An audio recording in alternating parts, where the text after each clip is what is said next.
And the thing is, though, is I said to them, and I preached this one time many years ago, 12, 15 years ago, I preached this message about my mama making biscuits. And I remember a long time ago when my mama would make biscuits. And she had this sifter, the old metal sifter. And it had a little handle on it. And she put flour up in there, and I'd watch her make them biscuits because she'd put stuff in there like she'd put lard in there. I'm like, I don't like that. Eggs and I don't know what I was in biscuits. I don't make them. Buttermilk, and I'm like, I don't like buttermilk. But when you put all that together, when you mix all them ingredients together, my goodness, it makes something amazing.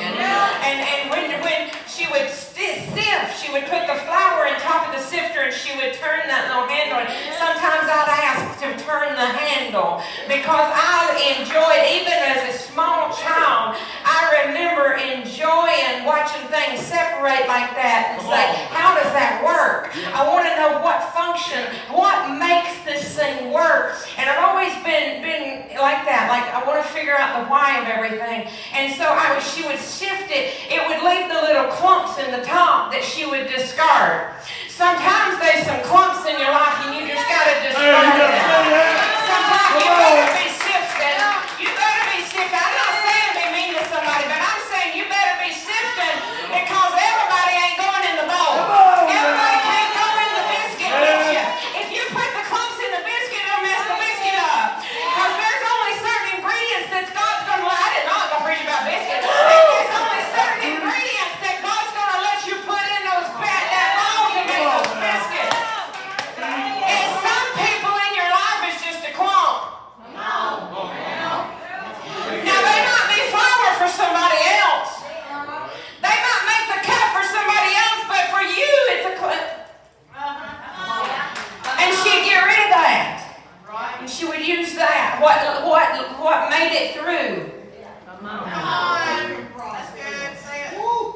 Sometimes we're just trying to make it through.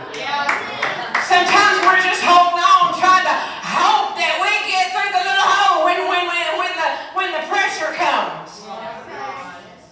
My God, that would just preach by itself. And I told that person, I said, just let the clumps go. Let the clumps go. They said their friend hurt. I said, that wasn't a friend.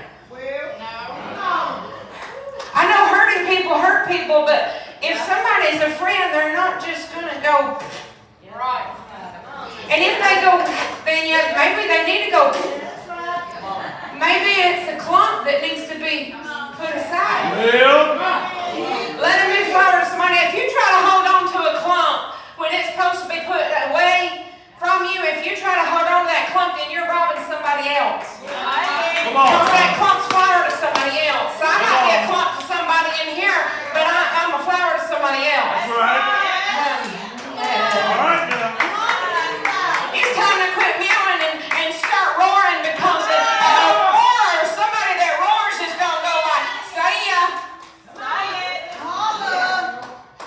Don't let people affect your roar. Don't let people turn your roar into a meow. That's right.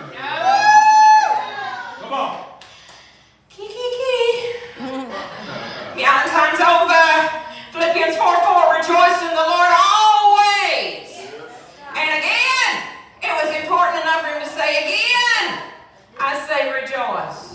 Always. When? Always. How can we create good days when we got nothing to work with? Word. Come on. What do you do on a bad day? Word. Come on. What do you do when things are going wrong? Word.